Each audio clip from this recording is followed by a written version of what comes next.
এই সংবিধানকে ব্যবহার করে স্বৈরাচারী এরশাদ তার এই দেশের ক্ষমতা দখল করছে। আসলে সংস্কারে কতদিন সময় লাগবে এটা নির্ভর করে সরকার এবং রাজনৈতিক দলগুলোর সদিচ্ছা। আর বাংলাদেশের যে যদি ইতিহাস দেখেন, গত 54 বছরের যে লুটেরারা এই দেশে ক্ষমতায় ছিল, এটা আমার মনে হয় বাংলাদেশের আর কোনো নাগরিক চাবে না। সেই জায়গা থেকে তার আকাঙ্ক্ষা। দলীয় অবস্থানটা কি এনসিপির, যে তারা কি মনে করে যে এই ডিসেম্বর থেকে জুন এর মধ্যে নির্বাচন হয়ে যাওয়া উচিত? আমরা দলীয় অবস্থান থেকে সবসময় যে জিনিসটা বলে আসছি, আমাদের ফার্স্ট প্রায়োরিটি হলো তিনটা। এই তিনটার পরেই হলো একটা হলো আমাদেরকে অবশ্যই খুনি হাসিনা সহ যে জুলাই গণহত্যা, শাপলা গণহত্যা, বিডিআর যে হলো পিলখানা যে গণহত্যা হয়েছে বিডিআর বিদ্রোহের নামে, এছাড়া যে গুম খুন হয়েছে বছরের পর বছর, এগুলোকে হলো বিচারের আওতায় আনা এবং বিচার করা। দ্বিতীয় হলো পাশাপাশি এই দুইটার সাথে হলো সংস্কার কার্যক্রমটা চলবে। আপনি জানেন যে সংস্কার কমিশনগুলো সুপারিশ দিয়েছে, দুই একটা সুপারিশ বাকি আছে। তার ভিত্তিতে হলো একটা ঐক্যমত কমিশন গঠন করা হয়েছে।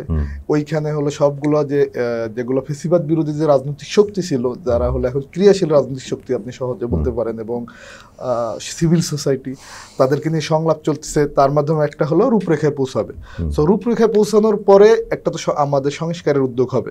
সেটা শেষ করতে যতটুকু যৌক্তিক সময় লাগে, এটা অনন্তকাল না আমরা মনে করি। সেই আপনাকে মনে করেন যে এই যতগুলো কাজ বললেন, এতগুলো বিচার সংস্কার, এবং এখন পর্যন্ত 6টি কমিশন রিপোর্ট দিয়েছে এবং পূর্ণাঙ্গ রিপোর্ট পাবলিক হয়েছে, সেখানে শত শত সুপারিশ।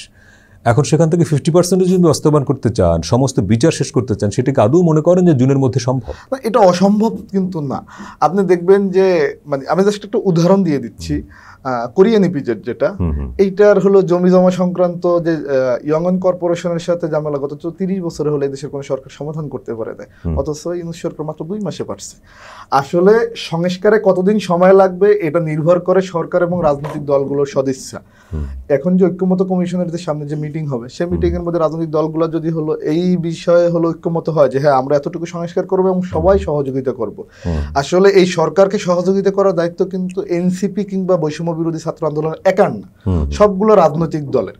বিএনপিরও যতটুকু দায় আছে, জামাতেরও ততটুকু দায় আছে, আমাদেরও ততটুকু দায় আছে। আপনারা বলতে পারেন যে আমরা যেহেতু অভ্যুত্থানের একটা ম্যান্ডেট নিয়ে আসছি রাজনৈতিক দলে, আমাদের দায়টা একটু বেশি থাকতে পারে।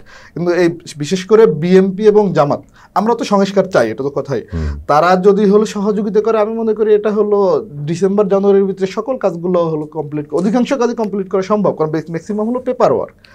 এরপরে হলো আমরা বলতেছি যে নির্বাচনটা হবে গণপরিষদ হয়ে আইনসভার নির্বাচন, অর্থাৎ আমাদের যে সংবিধানটা আছে এটা হলো একটা ফেসিবাদী সংবিধান। কারণ এই সংবিধানের বেসিসেই হলো যে সংবিধানটা আছে, এটাকে ব্যবহার করে শেখ মুজিব হলো বাকশাল কায়েম করে নিজের দলকেও হলো নিষিদ্ধ ঘোষণা করলো।